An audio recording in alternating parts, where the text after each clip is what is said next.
What's up everybody, my name's Steven. I'm a filmmaker and a VFX artist, and today we're going to be learning how to make this effect. This effect is super simple, super easy, and you can do it completely for free using DaVinci Resolve and Blender 3.0. So let's go ahead and get started making it, because it's super fun. Alright, so we're going to start out inside DaVinci Resolve. The first thing that we want to do is we want to actually export our clip. In order to do this, you need to have your edit already locked, because we don't want to be doing extra work on frames that aren't going to be in the final film. So if we already have our final film locked in, then we will be doing the exact amount of work that we need to be doing. So once you have your clip figured out, the exact start and end point, we can export it. Make sure that you are exporting it without the color grade applied. I already had a color grade applied, and I just reverse the color grade by unplugging this node from this node. So just boop, unplug it like that, and that way we can export the raw footage as shot on the day.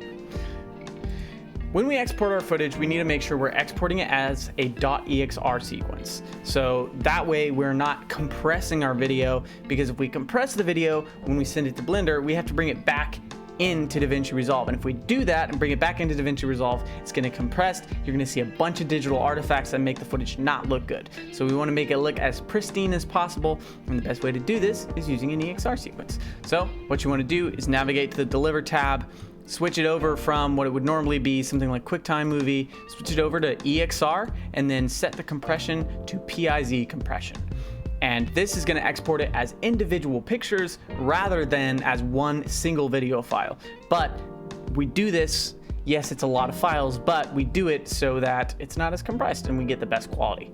So what we're going to do is just hit add to render queue and then hit render, and you'll have a .exr sequence ready for you to edit. Now it's time to move into Blender, so let's go ahead and open up Blender and we can start our motion tracking. I do something that's maybe a little bit unconventional for most people, and I actually export two versions of the clip. The first version of the clip is just going to be a regular QuickTime Movie. I've noticed that for some reason my computer has an easier time tracking movie clips than it does EXR sequences, and so I just do the motion tracking inside a movie clip and then do all my compositing within the EXR sequence. So let's go ahead and bring in our movie clip.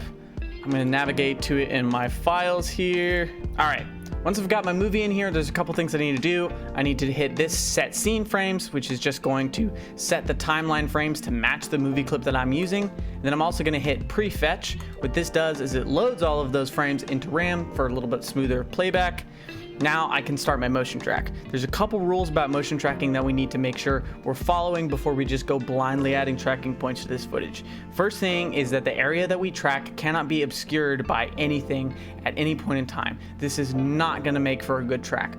So we want the area to not be obscured. So for example, I can't track this fence post because the actor walks in front of the fence post. I also can't track these trees because these trees get obscured by the edge of the frame at the beginning. So we need to make sure that we're tracking a point that is always visible. That way we get the cleanest track.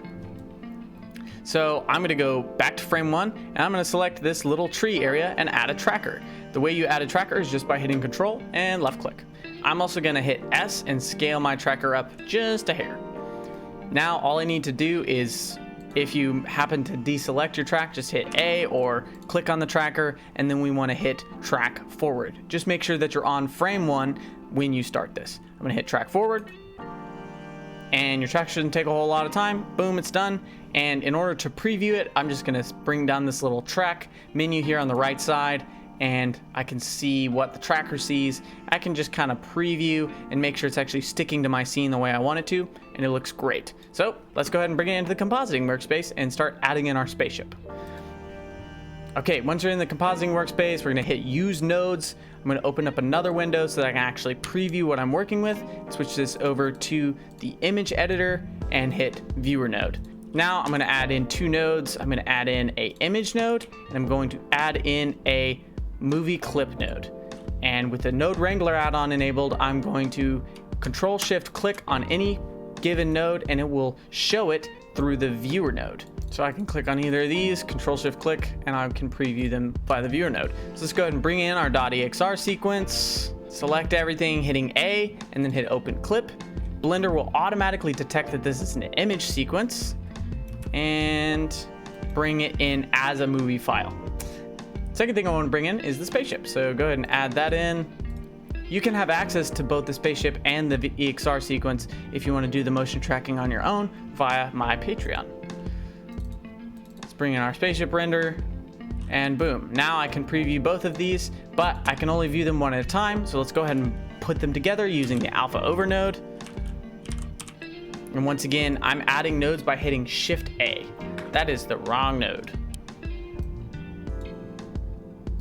Make sure your inputs are correct on here, and boom, now we've got a nice ugly spaceship sticker sitting over our video footage. So let's make it actually look good.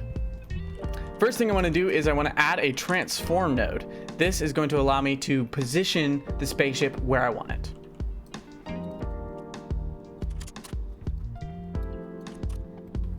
Alrighty, now we've got the spaceship positioned where we want, but it's still kind of looking like a sticker. So we want to make sure that it actually looks like it's integrated into our scene, and that's where the compositing of the clouds comes in. So I'm going to bring in a couple more images. For the sake of example today, I'm just going to bring in one image and show you how to composite a cloud in. But you can also composite in a lot of other clouds to make this feel a little bit immersive. I'm just going to give you an example of using one cloud so far. So I'm going to go ahead and bring in one more input node, and this is also going to be an image. I'm going to find my cloud image. My clouds are coming from Action VFX. They have a great library of clouds over alpha, but you can get pretty much any cloud asset from anywhere if you want. These assets are just the ones that I'm using today. So once you find a cloud that you like, let's go ahead and bring it in. All right, so now I can preview this cloud, but something that I need to take into consideration is that this cloud is actually a 2K image, which means it's bigger than both my spaceship image and my video file image. So I'm going to add in a scale node and set this to be my render size. And what that's going to do is make sure that all of the images I'm putting together are the exact same resolution. But in order for that to be true, I need to go down to my export settings or my output properties in Blender and make sure that this is correctly set to 1080p. Otherwise, this and this and this are all going to be different sizes. So we want to make sure it's the correct size, also the size that we're working in inside of DaVinci Resolve.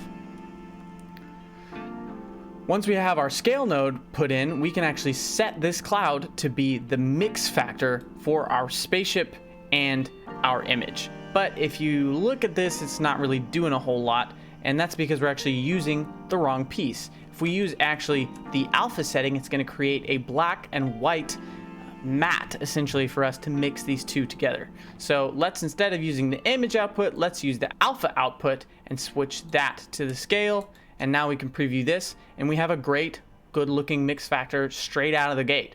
One thing that I want to do before we just export this blindly is I want to position the cloud just a little bit differently so that it actually looks better in the scene.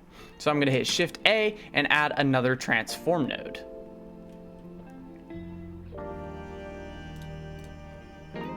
And I'm just going to play with the scale of this cloud and the positioning a little bit. That looks pretty good. So now let's go ahead and work on getting this composite to actually look like it's in the scene, because though we have the clouds cutting away at it and it's starting to look a little bit more realistic, it still looks like a sticker that's been slapped onto this footage. So let's make it look better. One thing you may notice is that this footage looks a little bit weird. That's because when you export as an EXR, it turns your footage into linear color space. I shot this footage in ProRes, which is not linear, and so when I exported it, it exported it as linear. So it looks a little bit different than it was shot on the day. So one thing that you can do to make sure that you're not really tripping yourself up is go into the color management under your render properties and go ahead and set this away from filmic down to standard. This will give you the proper look that you're wanting here. Perfect. But once again, our ship still doesn't look like it's part of the scene. So we want to go ahead and edit that. So let's go ahead, Shift A, and add a color balance node. This is a overly complicated node that looks a little bit crazy, but it's actually very, very simple. what it's doing is it's setting the black and white values for each individual shade. You've got your shadows, midtones, and highlights, or your lift, your gamma, and your gain. The lift is going to manage all of our dark shadows, and it can be kind of crazy sometimes. And something that we want to make sure that we click is hit the convert to pre-multiply, so that way it only applies any color change that we make here to the non-alpha part of our spaceship. Because if you look here, if I make any shadow adjustments here, or excuse me, highlight adjustments, it's applied to the cloud as well. So we want to make sure if we hit convert to pre-multiply, it's only confined to our spaceship. That's really, really important. We don't want the effect to be going and affecting every area within our cloud mask. That's just not what we want. So make sure the convert to pre-multiplied tick is set. So what I'm going to do now is just adjust the spaceship to look a little bit more like it's integrated into the scene and looks like it's a part of things. One of the things that is important to remember is that when an object is really, really far away, you have something called atmospheric perspective. What atmospheric perspective does is it reduces the contrast of certain objects and adds a bit of a tint to those objects as well. Whatever the light that's happening in the environment happens to be, it tints the atmospheric particles and makes the object look a little bit dimmer and more faded the further away it is. So that's kind of what I'm trying to create here, is just that look of atmospheric perspective. And then I'm also just going to give everything a bit of a blue hue. Not anything crazy, but just a little bit of a blue hue, just to kind of match what we're looking at here. Steven from the future, I noticed something while I was editing this that I didn't quite explain this super well. Something you're going to see me do is I pull out a curves adjustment and I add contrast to the clip. And what this is doing is this is me kind of delinearizing the already linear EXR so that I can better match the colors in a way that's more palatable for my brain to understand. Something that you'll see after we finish doing all of the compositing is that the final linear EXR clip actually is so low in contrast that the ship almost completely disappears. So I add in the curves adjustment so that I can actually see what I'm doing and make an adjustment that will actually work well in the final clip.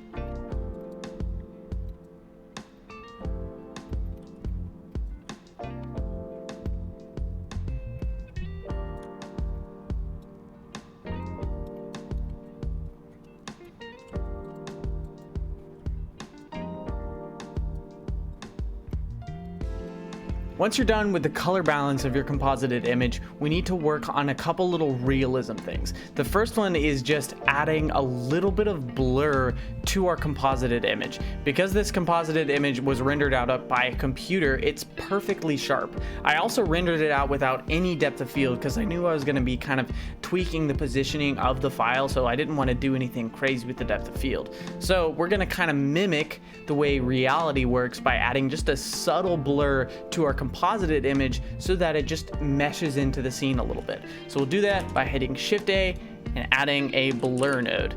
This blur node goes right in between our color balance and our alpha over node, and all we really need to do is just add 2 pixels of blur. What this is going to do is it's just going to set the image into the scene, because if we look at literally any other aspect of this scene, nothing is perfectly sharp here, right? It's a motion picture. It's shot through glass elements capturing light. Nothing is ever going to be crystal clear, super sharp, especially something that's super duper far away, which this is. So adding the blur just gives it that little tiny hint of realism that's going to make this not look like it's sticking out like a sore thumb. Alrighty, so we've finally added everything to make sure that the color is correct and that it meshes with the scene, but as you'll notice, as I scroll through the scene, the spaceship just stays in one place and does not move with our scene at all. And this is just because we haven't motion tracked it into the scene. In order to make our spaceship actually track into the scene and follow that point that we tracked earlier, we need to bring in 2 nodes. The first is going to be a track position node, and the second is going to be another transform node. We're gonna bring those bad boys in, and let's go ahead and start with the track position node. We're gonna set it to be our track.mov, set it to be our camera, and then finally, we'll use the one tracker that we made today. And we're going to have these set into the X and Y position of our transform node. And last but not least, we just need to move this transform node and put it in between our final image and our alpha over. And we'll do the same thing here.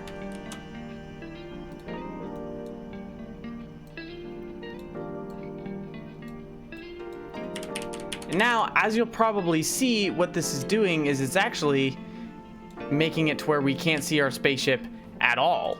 The spaceship has completely gone away, and so has the cloud. So what we need to do is we need to go back to frame 1, and we need to set it to relative frame. And now our spaceship is back. And not only that, but our spaceship is actually moving with our scene. So is the cloud. That's why we also need to be motion tracking the cloud as well, because the cloud is our stencil that tells us where the ship is and where the background footage is. And that way it makes it feel meshed. Now it's time to export our footage. So we're going to go over here, set our output destination to wherever we'd like, make sure that it's set to OpenEXR, full float, and PIZ lossless compression. Lastly, make sure that your alpha over node is set to the composite node so that we actually export the work that we just did here. So all we need to do in order to export this is hit Control F12 and it'll render out this sequence for us. The render shouldn't take super long, so go grab a snack, do whatever while it renders out, and it should be done in 8-ish minutes. Alrighty, so our render is done and we can bring it back into DaVinci Resolve. So let's go ahead and do that. Inside of DaVinci Resolve, we want to go over here to our media library and we want to navigate to where we exported it. I believe I exported it right here. Here it is.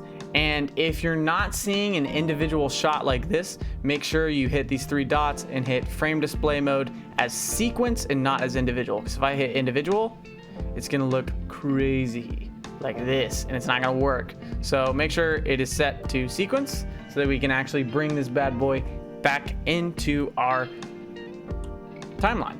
So I'm just gonna drag and drop it, import it into my media folder, and now go to our edit. And all we got to do is just slap that bad boy right in here. And look, there it is. It looks great. Now all I have to do is just add the color grade. Go over here to the color tab and hit copy, paste, and boom, we have got a spaceship fully integrated into our live action shot, and it sticks perfectly, looks great. We did that in what, like 30 minutes. So you can do this super easy. It doesn't take a whole lot of time. This spaceship I slapped together in like 2 hours using a bunch of assets from Ian Huberts and Carl Poiser. They're some of my favorite creators right now. So this is an effect that you can do all by yourself completely for free, mind you, and I'm providing you the assets that I'm used on my Patreon so that you can practice and then you can go out and shoot some footage of your own. A couple tips that I want to leave you with is when you're shooting stuff that needs to be motion tracked, you need to be aware of your shutter speed, because the more blurry your image is, especially if it's a fast moving camera, the harder it's going to be for your computer to track that. A second thing to remember is also maintaining and keeping in your brain knowing, okay, I need areas of high contrast in this image. I also need areas that are not going to be obstructed by actors or objects. That way I can get a clean track in post. These are just a couple things that we need to think about so that we're making our best content possible. As you can see, this is the effect that we were able to create in pretty much no time at all. Obviously, if you take more time than I did and actually work on dialing the effects in, dialing in your cloud composite, this effect can look so much better.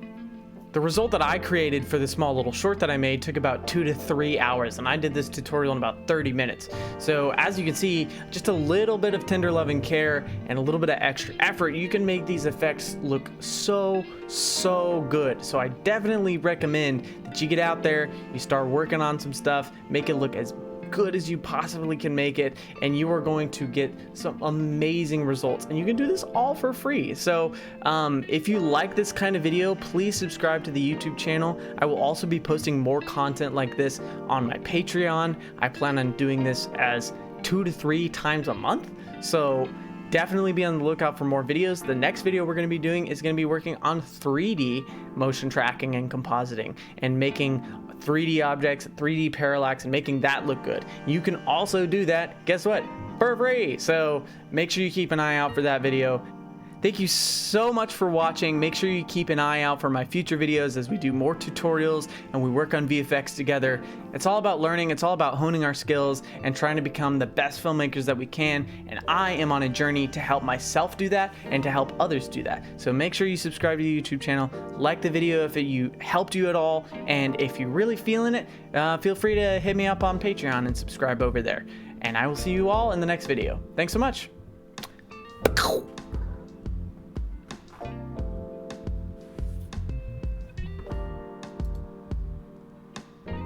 You my render buddy?